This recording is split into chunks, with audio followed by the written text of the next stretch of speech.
Interferometer Gravitational Wave Observatory.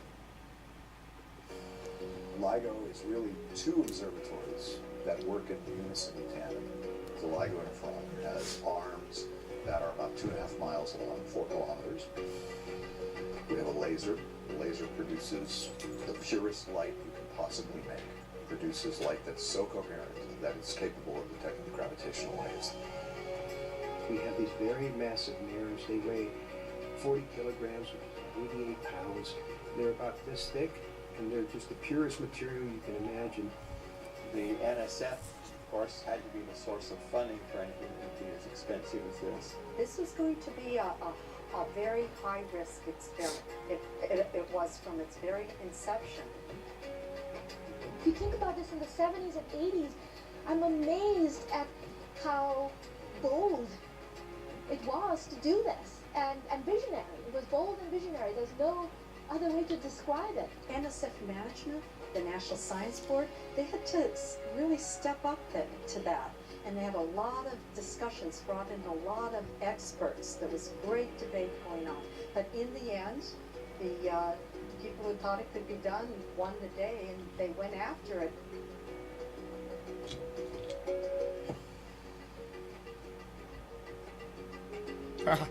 Crazy.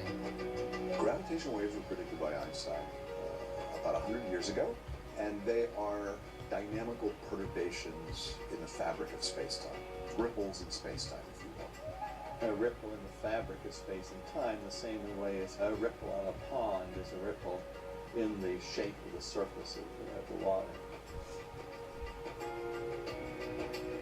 Nobody really believed that you could ever detect them because the size of the effect is so small, 1,000th the diameter of a proton. Even Einstein himself never thought a detection would be possible. I tried to do this back in the 1960s when I was a student. We couldn't make any progress. We didn't have the technology.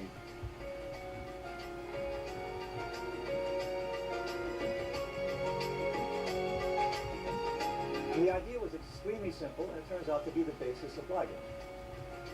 What the gravitational wave does, it stretches space this way and compresses space that way. So you exploit that property. Put one object here and another object over there, and let the gravitational wave go through that system, and it'll change the space between these by contracting that one and extending that one. And I came to the conclusion that if you made this long enough, if you didn't make it a little pipsqueak thing like this, but you made it sort of kilometer scale, you could probably get these extremely precise measurements. Nobody had ever made something like this before, so there was a lot of technological challenges that needed to be overcome. The precision that was required, it was just amazing, mind-boggling. The MIT group has typically concentrated on developing new techniques to make the instruments work, and then to work on also data analysis algorithms that are well informed by the understanding of the instrument.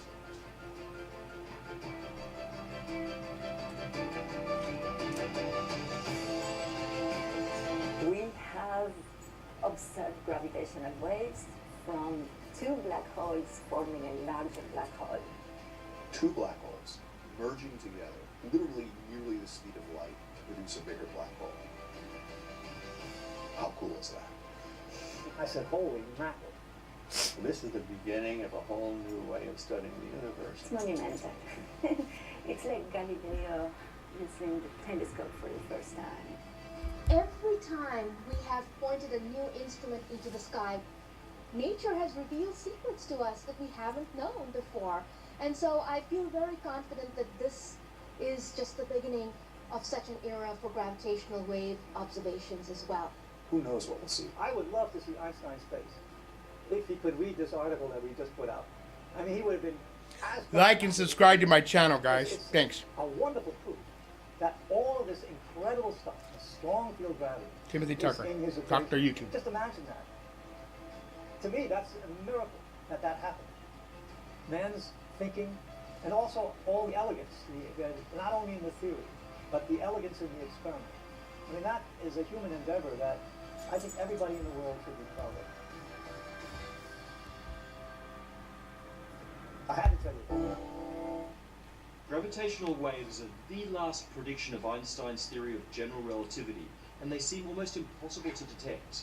But have we finally done it?